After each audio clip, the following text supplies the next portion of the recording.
La toile est en flamme, les amis. Et vous savez pourquoi? Parce que je suis sûre que vous avez déjà eu l'information.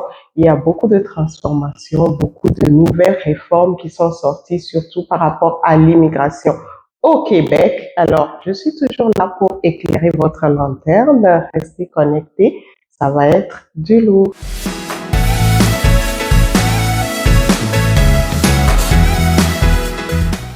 Hello les amis, j'espère que vous allez bien. Moi, je vais super bien et je suis toujours hyper contente de vous retrouver.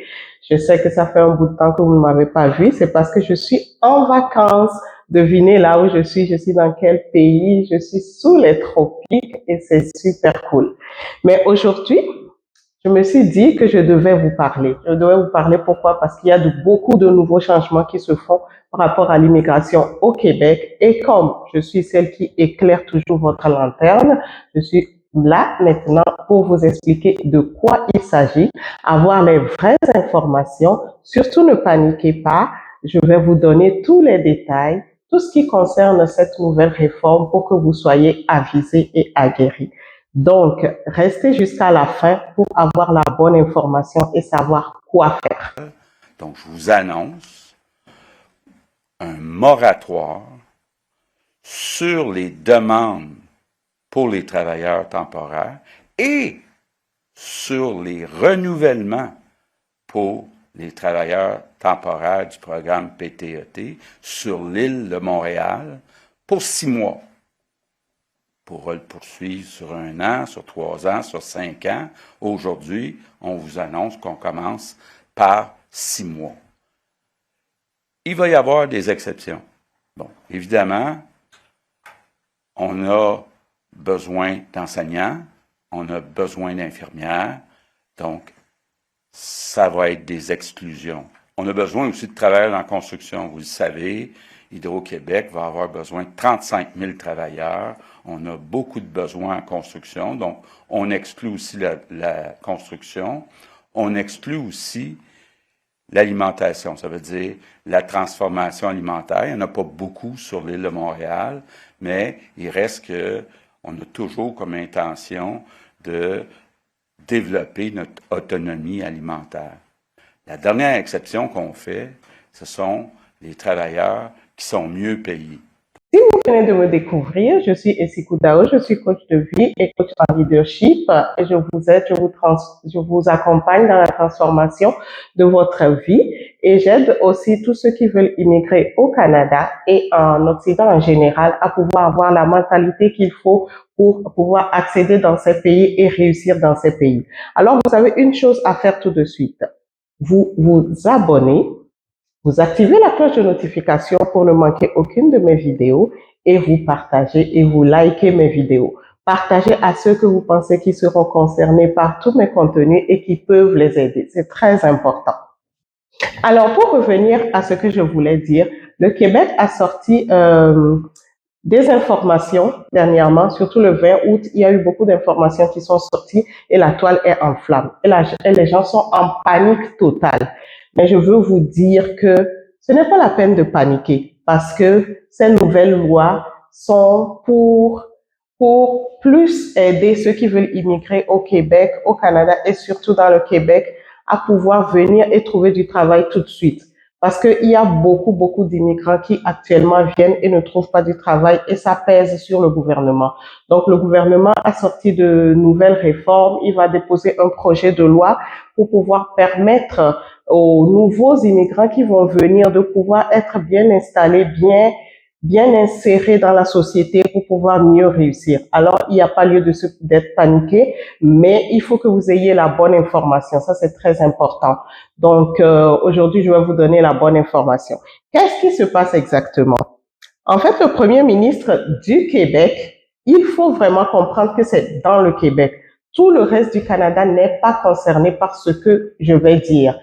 Tout le reste du Canada n'est pas concerné par ce que le premier ministre du Québec a sorti. OK? Je sais que sur la toile, on parle de tout le Canada, mais ce n'est pas vrai. C'est juste pour le Québec. Alors, le premier ministre du Québec a sorti une nouvelle réforme qui va déposer un projet de loi qui doit être voté et accepté. OK? Alors, la nouvelle réforme, c'est celle-ci. En fait, il veut geler pour 6 mois. Quand on vous dit geler, ça veut dire mettre en pause pour les 6 prochains mois. À partir du 3 septembre, il veut mettre en pause pour les 6 prochains mois toutes les demandes de travailleurs temporaires. Alors, tous ceux qui font une demande pour venir travailler dans le Québec et que ce travail-là, la rémunération de ce travail est en bas de 27,57 $ de l'heure. Ça veut dire 57 000 $ par année. Tous ceux qui postulent à des postes en bas de ce salaire-là, la demande va être gelée. Donc, vous ne pouvez plus faire une demande de permis de travail temporaire si vous postulez à ce genre de postes, des postes à bas salaire. Il y a certains domaines qui sont exemptés, je vais vous les citer tantôt, mais voilà, vous devez savoir que si vous voulez faire ce genre de demande, actuellement, à partir du 3 septembre, ce n'est plus possible. Et ceux qui sont déjà dans le Canada, qui travaillent déjà et que leur permis de travail a expiré, vous ne pouvez plus demander un renouvellement si vous êtes dans cette catégorie, c'est-à-dire un travail à bas salaire. Donc, tous ceux qui sont dans cette catégorie, il faut savoir que c'est ça l'information qui vous concerne. Pourquoi le gouvernement fait ça? Parce que dans les années antérieures, surtout depuis 2021, il y a eu beaucoup de travailleurs temporaires qui sont venus au Québec et surtout dans l'île de Montréal. Et actuellement, la plupart sont au chômage ou ils sont à bas salaire et aussi, ce sont des gens qui sont venus mais qui ne parlent pas français. C'est pourquoi le gouvernement est en train de concentrer ça sur la région de Montréal uniquement. Ça, c'est la troisième information. Donc, ça concerne uniquement la région de Montréal. Il y a certaines localités dans la région de Montréal qui sont ciblées, que je vais vous citer aussi tantôt. Donc, si vous êtes, par exemple, à Sherbrooke, vous êtes à Gatineau ou vous êtes à Québec City, ce n'est pas quelque chose qui vous concerne. Il faut que vous ayez l'information parce que tout le monde est en train de partir en panique. Mais c'est dommage parce que ceux qui sont sur Internet ne donnent pas toute l'information. Alors, si vous n'êtes pas à Montréal, si l'entreprise dans laquelle vous postulez n'est pas à Montréal, vous n'êtes pas concerné. OK?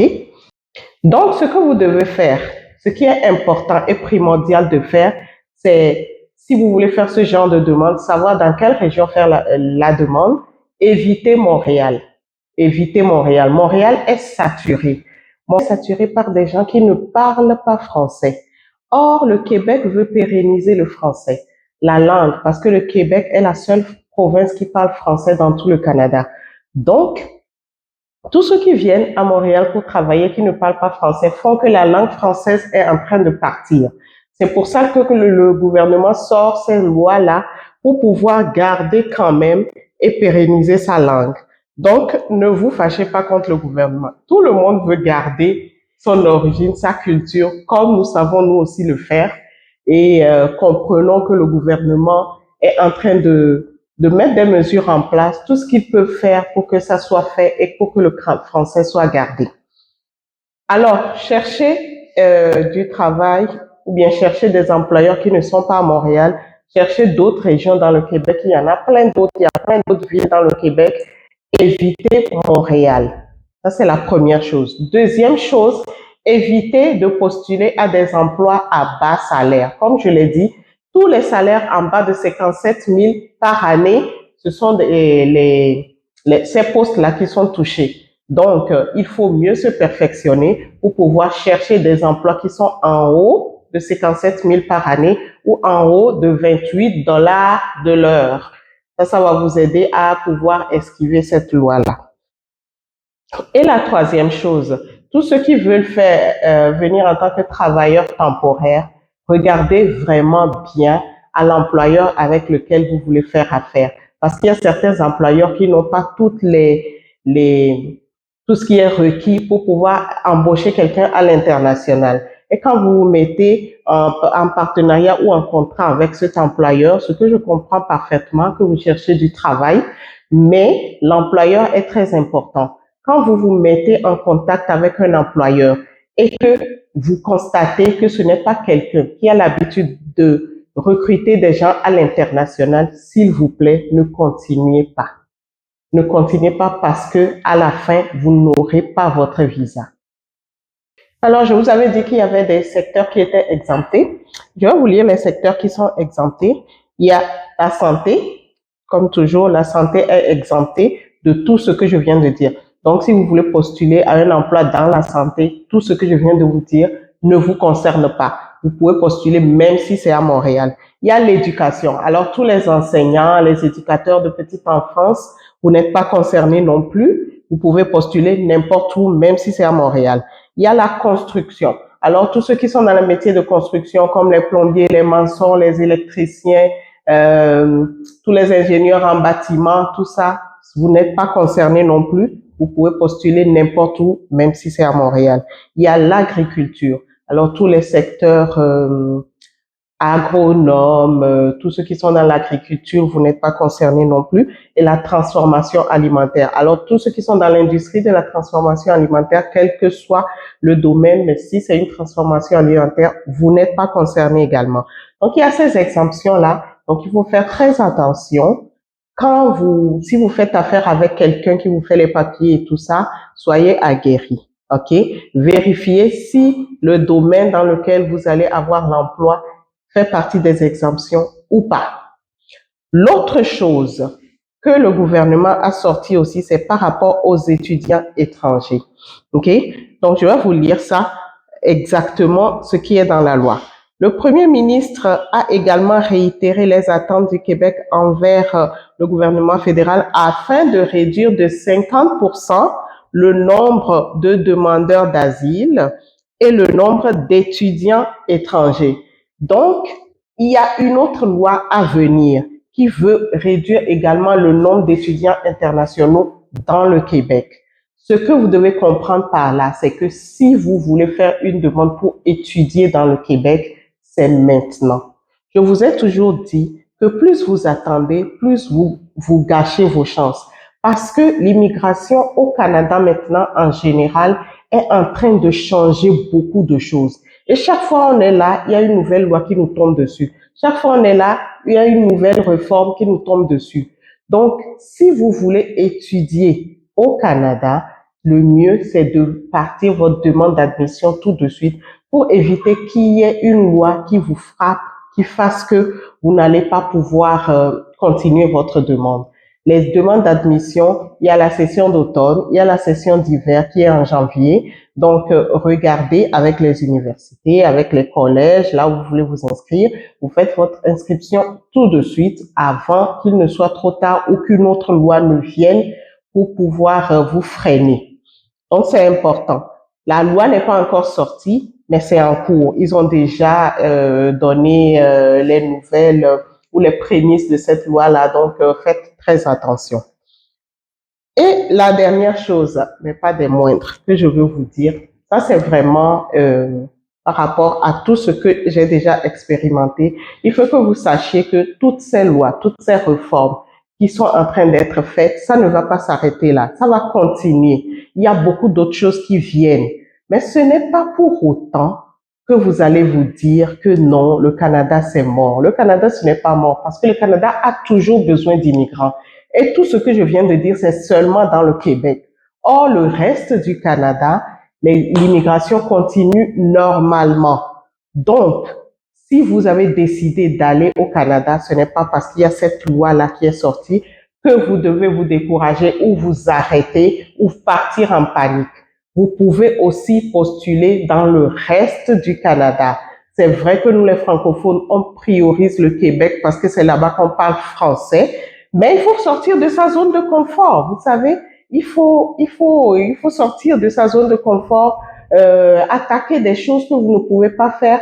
Si c'est l'anglais qui vous freine, commencez déjà par apprendre l'anglais. L'anglais n'est pas une langue si difficile. L'anglais, c'est beaucoup, beaucoup plus facile que le français. Donc, commencez déjà.